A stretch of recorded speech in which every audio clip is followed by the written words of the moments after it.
la raison de ta venue ce matin dans la maison de Dieu. Pour sa présence ou pour sa provision. Alléluia. Amen. Je vais dire à une personne ce matin. En tant que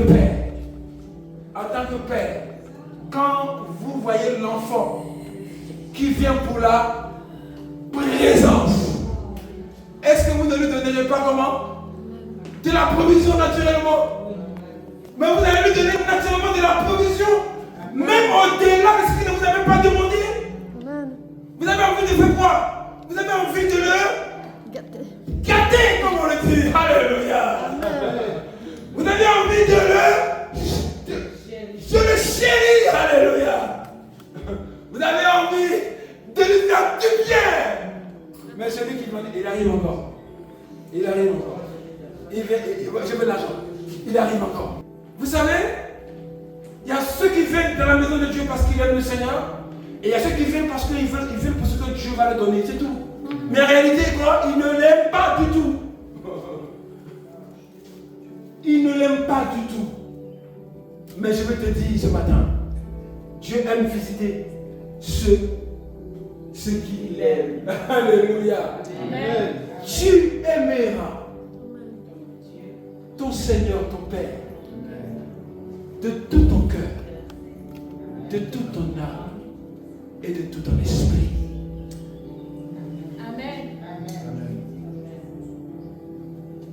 Tu aimeras ton Créateur. Tu aimeras. Ce n'est pas, on ne te donne pas le choix en fait. C'est notre. Tu dois l'aimer. Tu dois aimer ton Créateur. Est-ce qu'on a besoin d'aider un enfant d'aimer son père en fait? Est-ce qu'on a besoin d'aider un enfant d'aimer sa maman? Et ça va être plutôt ta préoccupation en fait. Pourquoi mon enfant ne m'aime pas?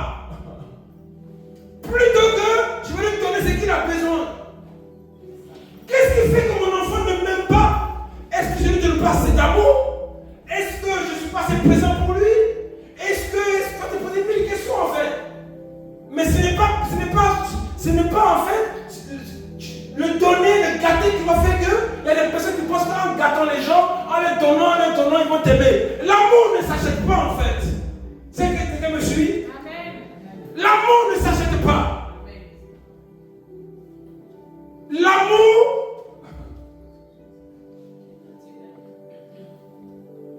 je disais la dernière fois dans mes enseignements qu'il y a 3 types d'amour en réalité. L'amour énoce. L'amour convoitise. Alléluia, même type. Il y a l'amour filial. L'amour, parce que cet amour est naturel en fait, parce que c'est ton père. Il y a une filiation. Alléluia. Amen. Mais il y a également l'amour agapé. L'amour qui ne demande rien, qui ne parle sur l'amour qui est éternel, l'amour qui est authentique, l'amour qui est vrai. Amen. Je demande de toi un amour agapé. Un amour qui n'est basé sur aucun intérêt. Un amour qui n'est basé sur quoi? Rien du tout. Un amour naturel. Et lorsque tu as cet amour-là, quand tu viens dans la maison de Dieu, Dieu aussi te vient aussi dans ta maison. Est-ce que quelqu'un me suit? Dieu te visite naturellement. Parce que quand il y a cet amour, il y a ce rapport entre deux personnes, ils se rendent visite naturellement. Alléluia. Amen. Ils se rendent visite sans condition.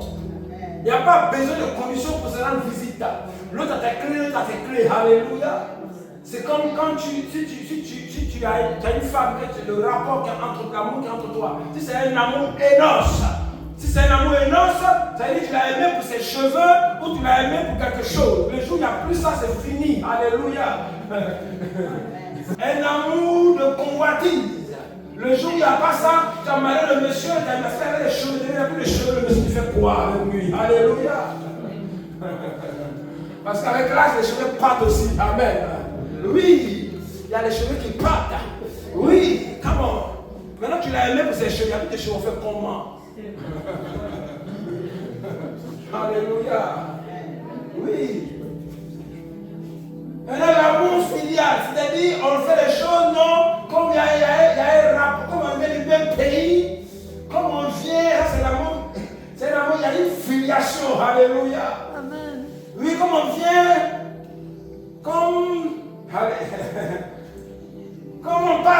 langue.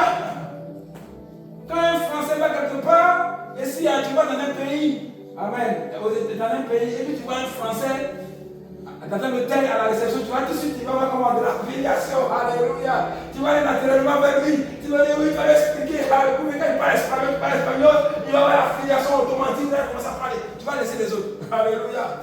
Un Chinois, quand il arrive quelque part, il voit un Chinois, il va aller directement vers le Chinois. Oui, ça c'est l'amour filial, ça c'est l'amour, il y a une filiation. Oui.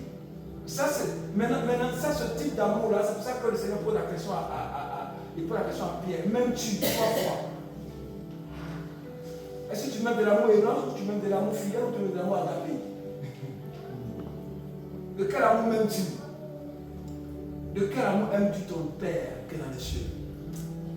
L'aimes-tu? Parce que l'amour énorme, c'est basé sur des intérêts. Est-ce que tu viens dans la maison de Dieu ou tu veux que le Seigneur te visite pour venir voir mes problèmes? Rentre chez moi ici, s'il te plaît. J'ai tout expliqué. Alléluia. Je vais t'expliquer. Je souffre trop, Seigneur. Viens, pardon. Alléluia. Viens me rendre visite. Amen.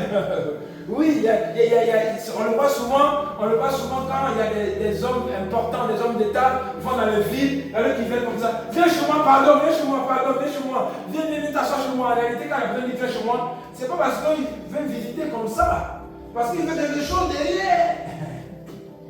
Est-ce que quand tu veux que le Seigneur te visite, tu veux pour quelque chose derrière? C'est une visite avec intérêt. Alléluia, avec un intérêt derrière.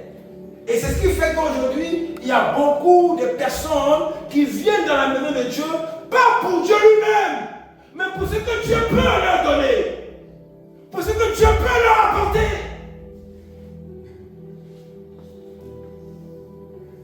Alléluia.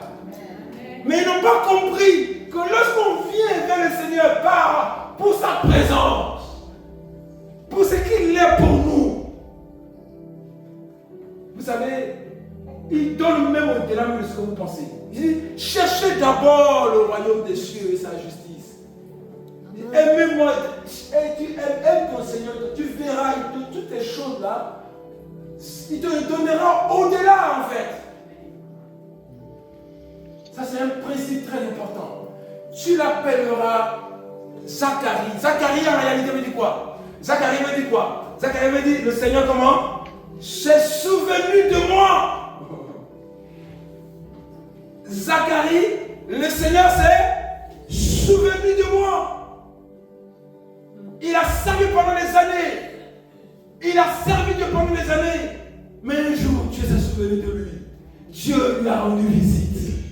Il ne savait pas le Seigneur pour avoir un intérêt quelconque. Parce que si c'était pour un intérêt, sa femme est devenue vieille même. Dis-moi, il a même abandonné. Alléluia. Si c'est pour un enfant, le service, c'est pas la peine. Parce que là, il y a plus, à cet âge-là, il n'y a plus possibilité d'enfant. Amen. Donc il abandonne.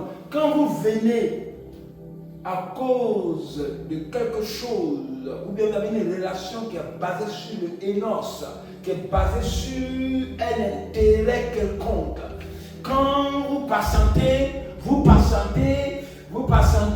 j'attends peut-être qu'il va changer, j'attends peut-être qu'il va me donner, puis un jour, tu diras qu'il ne te donne pas.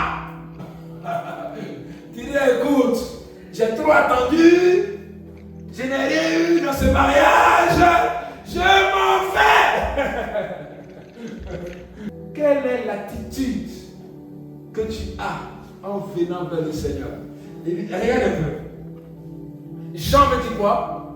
Jean veut dire l'Éternel pardonne. Dieu pardonne. J'ai dit l'attitude avec ton Père va déterminer si Dieu va te visiter ou s'il ne va pas te visiter. Je suis en train de te donner des clés. Amen. Si tu veux que le Seigneur te visite, commence à t'intéresser à lui. Un père, quand son fils s'intéresse à lui, mon Dieu, si ton fils s'intéresse à toi, c'est comme dans la parole de Dieu, Isaac et ses 2 enfants. Il y a un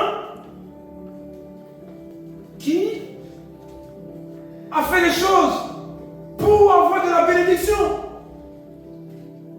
Et l'autre, il a cuisiné le meilleur plat de son papa pour lui faire plaisir. Pour lui faire plaisir. Et lorsqu'il a fait plaisir à son père, et que son père était dans la joie, la Bible dit quoi? Il a commencé à le bénir. Bien-aimé, fais de l'Éternel tes délices. Il te donnera ce que ton cœur désire.